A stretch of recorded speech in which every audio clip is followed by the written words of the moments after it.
Bum, ba-bum, bum, bum, bum, ba-bum, bum, ba-bum, bum, bum. Welcome. I hope you are unbeatable today and very tulis on this Sunday, April 12th, 2026. When incentives reward victimhood, victimhood multiplies.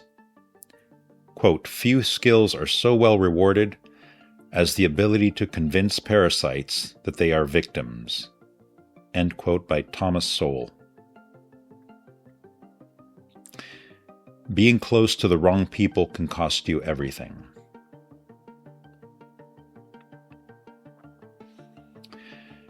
J.R.R. Tolkien, who lived from 1892 to 1973, was an English writer, author of The Hobbit in 1937 and The Lord of the Rings from 1954 to 55.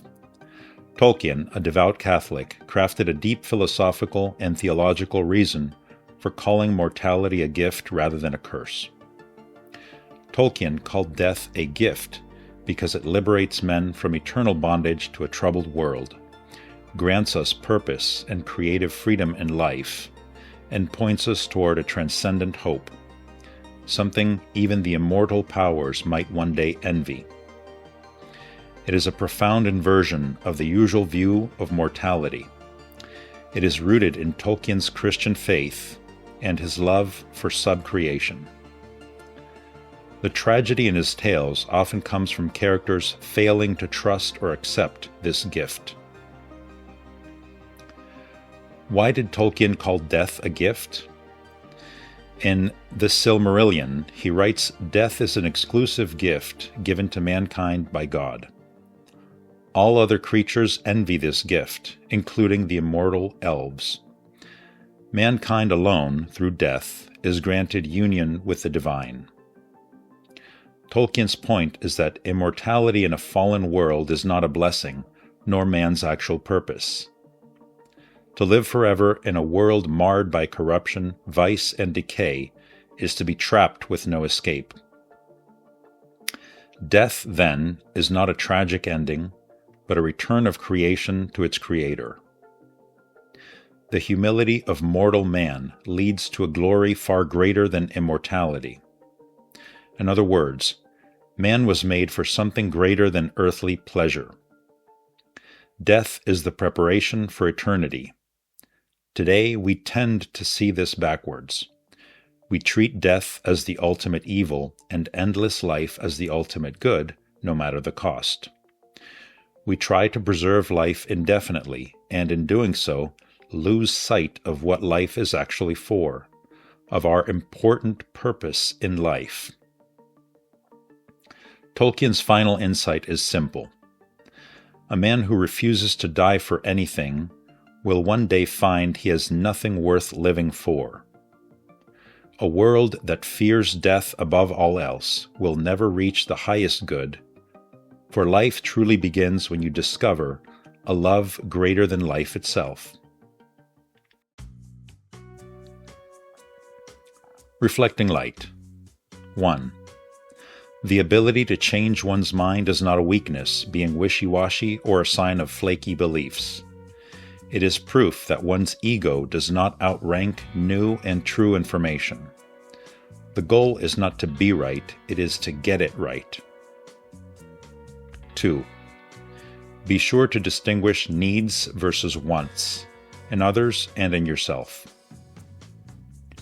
3. Your social environment shapes how you act and what type of person you become. All people identify with their environments and adapt. But that's not always an advantage. One who surrounds himself with some types will acquire their standards. Reassess if your people truly live by valid principles. 4. In a trauma bond, you did not stay because you were weak.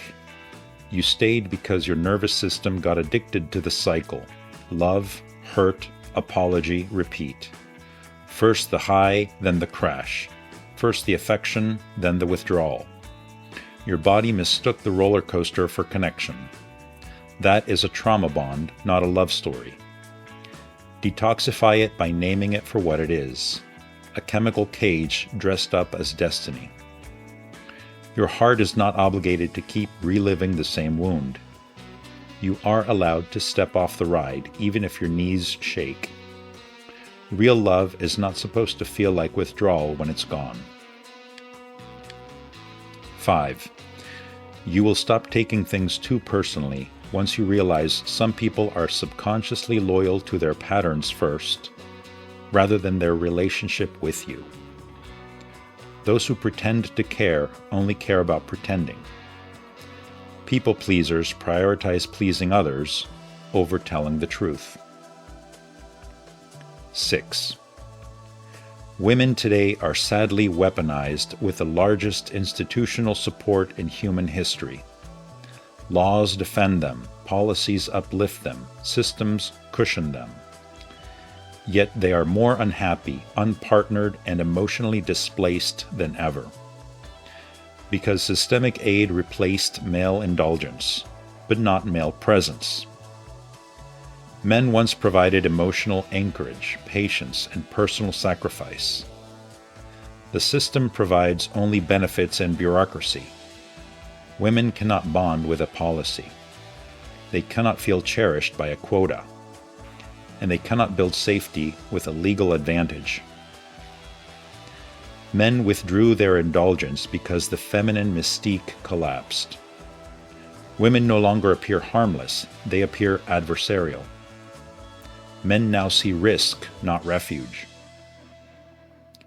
Hence, fewer women experience committed partnership.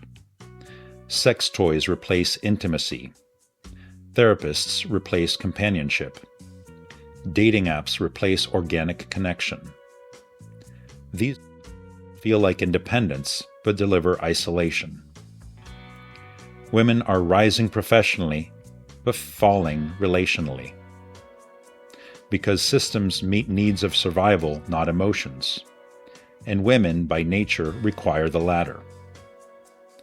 The system has globally weaponized women's nature, encouraging chaos for profit. 7. Disagreeing less will not make people trust you more. Trust is built through accurate and confident assessment. When you agree too easily, people stop believing your plans and your praise. They slowly start discarding your opinions. The most common trait among CEOs is low agreeableness, not because they are all narcissistic, but because life is about positioning.